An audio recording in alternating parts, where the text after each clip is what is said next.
Sara Louise Wheeler, ac dwi'n 22 oed, neu 42, 42, ac dwi'n wreiddiol o Wrexham, ardal Wrexham. Mae gennau Syndrome Waardenburg Math 1, Waardenburg Syndrome Type 1, a mae hwn yn cyflwr genetig prin. Mae'n wneud efo 2 camgymeriad ar PAX3 gene. Mae lot o'r iaith meddygol yn reit negyddol amdano. Mae'n dweud bod o'n camgymeriadau ac fod a lot o symptomau neu phenotypic characteristics ag ati. Ond basically mae'n gwneud pethau, mae'n gwneud fi bach yn wahanol. Mae'n effeithio ar pigment. Felly, pan o'n i'n ifanc, oedd gennau gwallt rili tywyll ac oedd llegyd fi'n rili tywyll. Ac pan mae pobl yn gweld fi, pobl oedd yn ysgol hefo fi, maen nhw'n synnu a maen nhw'n meddwl bod fi wedi lliwio fy ngwallt. Yn enwedig os maen nhw'n gweld fi fel hyn, maen nhw'n meddwl bod fi wedi rhoi gwallt blond i fy hyn, ond gwyn ydy lliw fy ngwallt. Un o'r pethau efo'r cyflwr ydy, mae gennych chi pigments yn ôl pob sôn yn y coclea, be maen nhw'n meddwl ydy dyna pam fod yn achosi colled clyw. A mae rhai pobl yn teulu fi yn fyddar, ac wedi bod ers oedden nhw'n fechan, ond dwi'n colli'n clyw rwan fel oedolyn.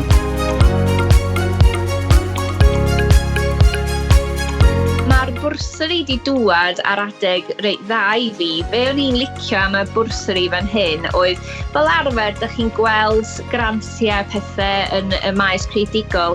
Maen nhw fel arfer i bobl ifanc neu be bynnag, a maen nhw'n fwy dianelu at pobl reit ar dechrau unrhyw gyrfa.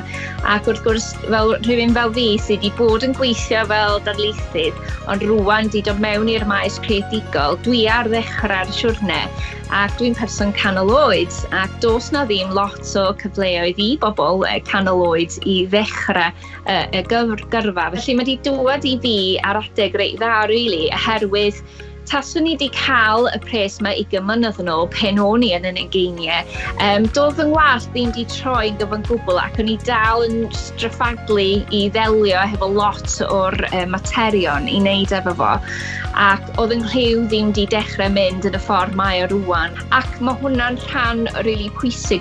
Felly dwi wedi dod trwy'r sort of transformation i fod yn pwy ydw i rwan. Felly mae cael y bwrsari rwan, dyma'r adeg gorau really, i fi fod wedi cael o.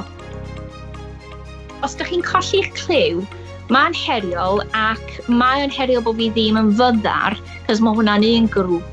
A wedyn mae pobl yn clywed yma nhw fan hyn, a wedyn mae pobl yn y canol fel fi a fel y mentor sydd gynnau. A dyn ni sort of ddim yn cael ein derbyn a ddim yn eistedd yn cyffyrddus yn un o'r ddau set. Dyn ni rhywle yn y canol yn drifftio yn y gwmpas. Mae o'n Bildungsroman opera, sef coming of age story, sydd yn cyfro.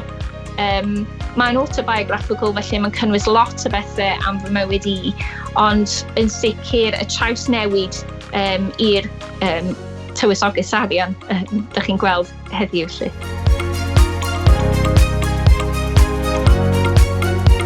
Dwi wedi bod yn trio wrth gwrs wneud o yn fwy hygyrch o ran cydraddoldeb. Be o'n i isio, dwi wedi sgwennu am hyn yn yr erthygl fydd nhw'n cyhoeddi, ond di modryb fi ddim di gallu dŵad hefo fi i wylio opera, ac wnaethon ni fynd fel teulu Cymraeg i wylio'r opera Cymraeg yma, ac di ddim yn clywed, felly fysa'r canu yn neud dim sens iddi, ac mae o'n Gymraeg, felly hyd yn oed mae hi yn gallu darllen gwefus, ond fysa hynna ddim help, doedd na ddim BSL interpreter no'n byd felly, ac felly nath hi just, chymod, oedd o ddim pwynt i fi ddŵad, oedd hi ddim eisiau dŵad. Ac oedd hynna'n rili poeni fi, o'n i'n meddwl, cymod, dyma y person nath helpu edrych ar ôl fi pan o'n i'n hogan fach, mae'n rhan o'n heulu fi, mae fel mam, ail mam. Ac di ddim yn gallu dŵad hefo fi i gwylio opera, ac felly o'n i eisiau creu rhywbeth fysa hi yn gallu mwynhau. dwi wedi bod yn gweithio hefo Johnny Cotson. Dwi wedi bod yn cael lot o chats a bethau efo fo. Ac mae o mor neis cael siarad efo rhywun arall sydd wedi gwneud rhywbeth tebyg. Mae fo hefo nam clyw sylweddol, mae fo yn gwisgo hearing aid ag ati. Ac pan nes i gael y cyfarfod yn ddiweddar efo fo, ni'n really mewn lle nes i ddechrau poeni ac yn cael lot o self-doubt. A dyma fo'n dweud, wyt ti'n bod yn true to your experiences, chymod, ti'n bod yn authentic, dyma'ch stori chi.